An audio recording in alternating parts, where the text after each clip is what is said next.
Hi, I'm Andrea from Zart and I'm here with Talia. Hi, Andrea. Hello. Today I'm going to show you how to make one of these lovely spherical paper sculptures.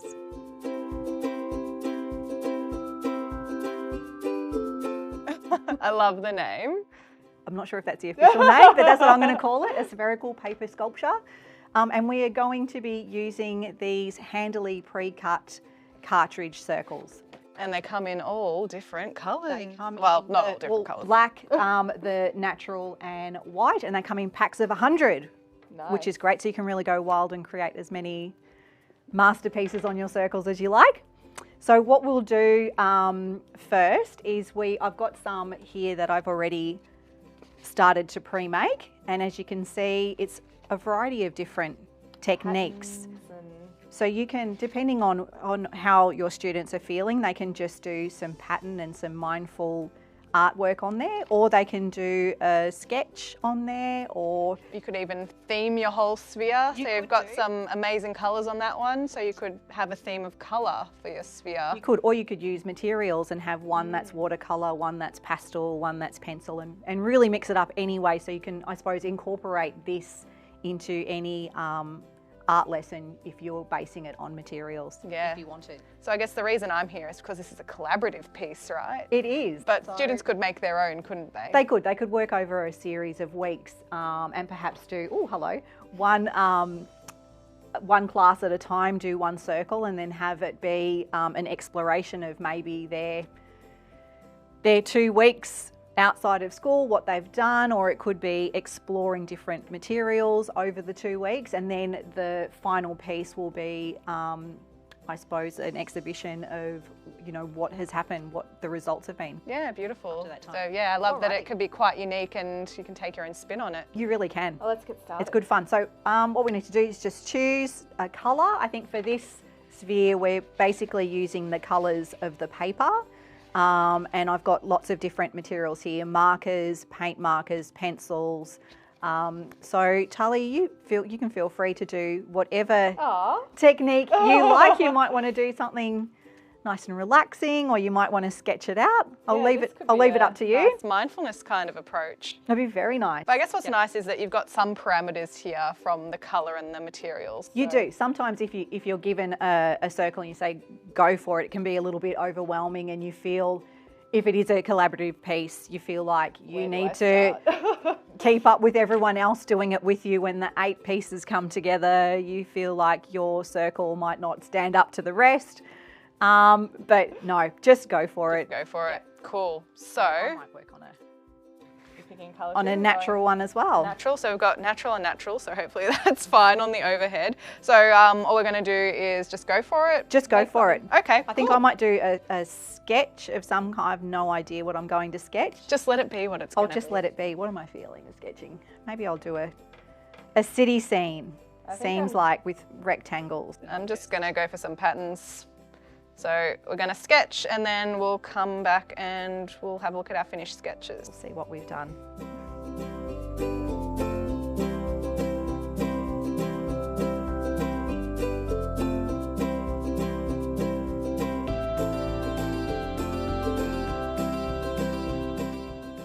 I'm feeling very geometric and angular, and you're going very curvy and round. Yeah, no, I hate straight lines. Not my thing. Except now I'm doing straight lines.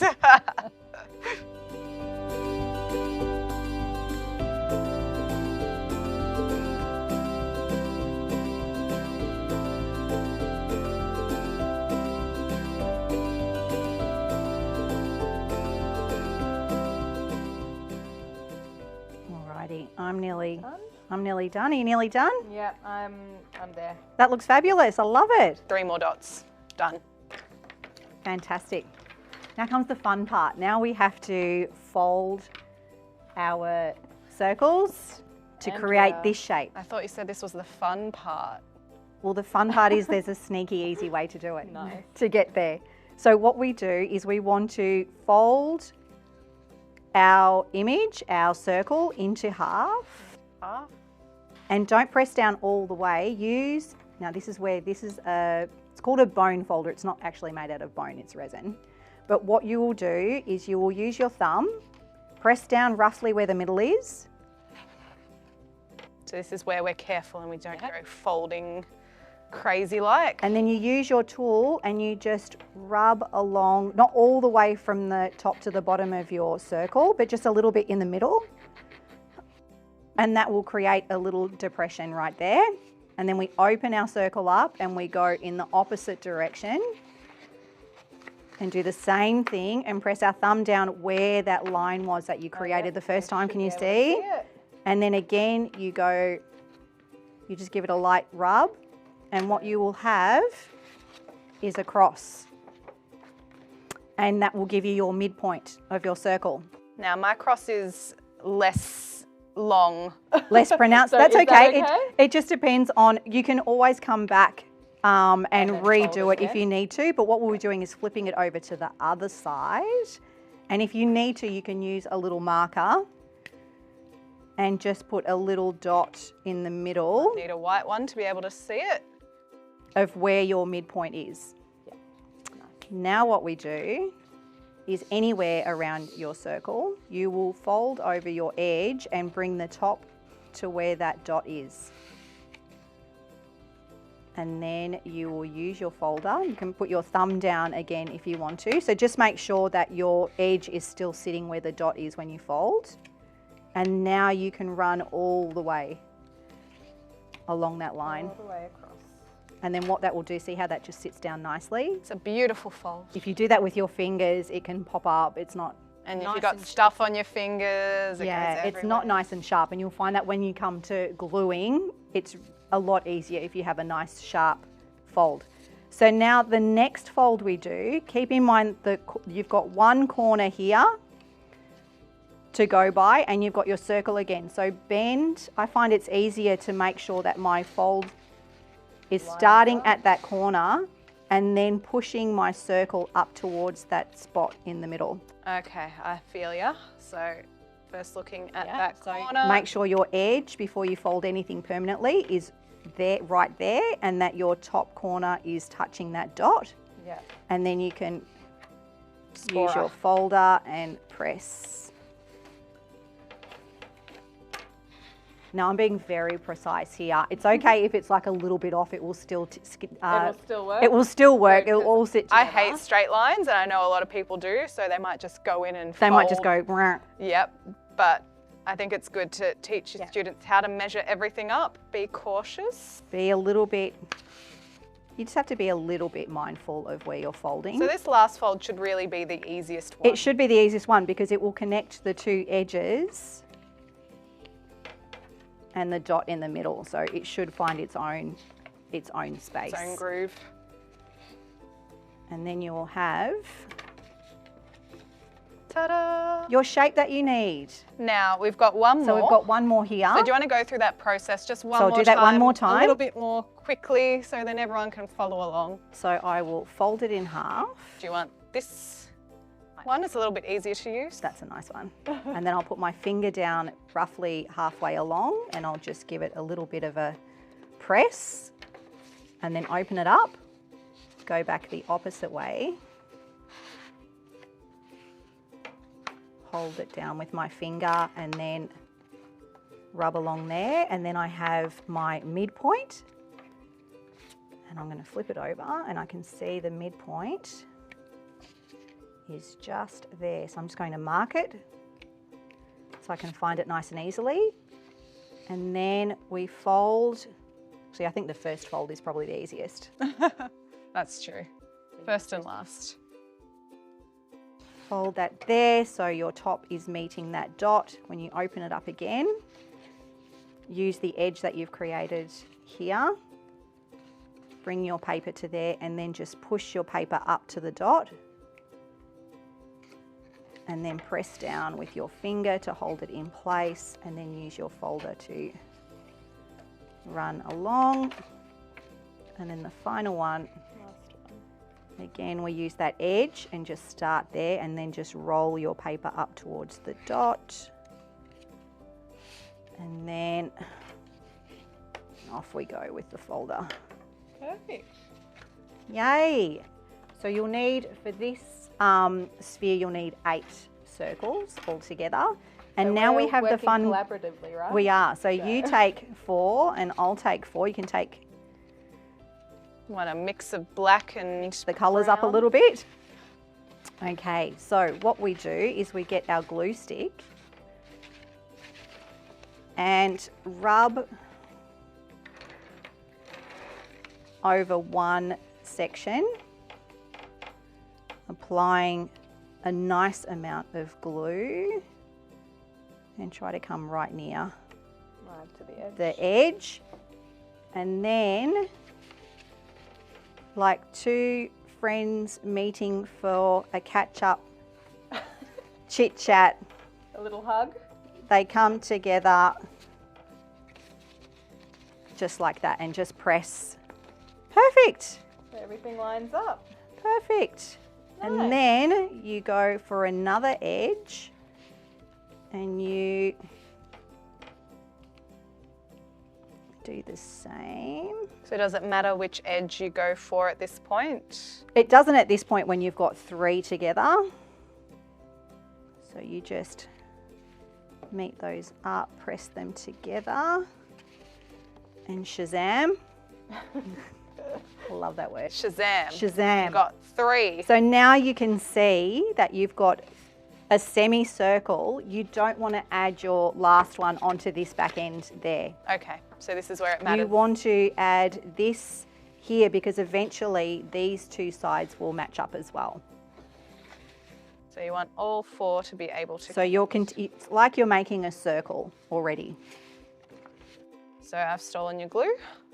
I do not apologise That's because I need it. So we're gluing. So we're going to glue one at a time. One at a time. So just go Sorry, one. I'm going way ahead of myself. I know, speedy Talia. I'm just so excited. I want it done.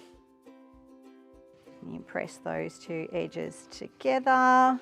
Now, Miss Andrea, can I glue my other side? Now you can glue the other side, but Thank you.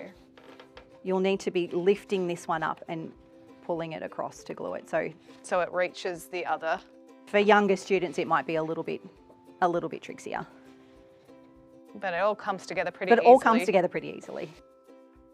Oh, cute. Little dome. So you have Actually, a little dome. What if I wanted to just have my little pod as a... You can just leave it as a little pod if you want to. It still works. And also you can make them much bigger as well. You can add a lot more circles and you could get to something that's... It'll whack me in the face. That big. You get something quite large and potentially each student creating their own circle and then putting them together at the end. So now we have our 2 semicircles. What we can do, this is where it does get a little bit fiddly, and I did this one on the fly in the car, gluing in my car. That's just a day in the life of Andrea. Because that was a day in the life of me. But if I manage to do it in the car, I'm sure you can manage to do it in a classroom. So we do this, bring it around and match. Again, I find it easier if you have the bases sitting together and then bring them up together to meet. So we really do want everything to line up. So we do, a little bit of misalignment in the folding isn't too bad. Now I'm being a thank you. helpful collaborator. and So I'll this hold is that for where you. you need to put your hand just underneath. So this might be something that you might want to do that your students might struggle a little bit with. Let them fail and then learn how to do it the next time. But you just join these pieces together, stick, and then we go this edge, glue, glue, glue. Now, would you say a glue stick's the best option? I think a glue stick is, because I think it dries nice and quickly. It's pretty much instant and it will hold. I think if you used a liquid glue, it would slip around a lot and they'll get frustrated, and then the paper, they might add a bit too much. The paper might get a bit wrinkly and mushy. Yeah. And then it starts to come apart. This paper's a good size and It's a good weight. So the glue stick will be just fine. Yeah. There we go. Done. And we're done. Beautiful. Yay! Love it. So as you can see, it's really a nice collaborative project, I think, amongst the students, or like we said, we could be one student. So if I wanted to hang it up, just punch a hole You in can just it. punch a little hole, or if you're really super organised and on it, you could get a little bit of yarn or something and put a knot on the end, and before you glue the corners, poke it in there and then glue that together to secure it. But I think you could have it as a freestanding. Yeah, just have half of it as well in that could dome have shape half. as well. You could actually make a wall if you wanted to, and stick your halves on the wall as well, and have a really three-dimensional exhibition display happening. But no, I think they're a bit of fun, and it's a nice way to explore a whole lot of different materials and then present it in a different way, Yeah, very interesting. rather than just being flat on a wall. Awesome. I hope you've had fun. I've had fun. I hope you've enjoyed it, and there'll be more ideas coming up. We'll see you next time. See ya. Bye.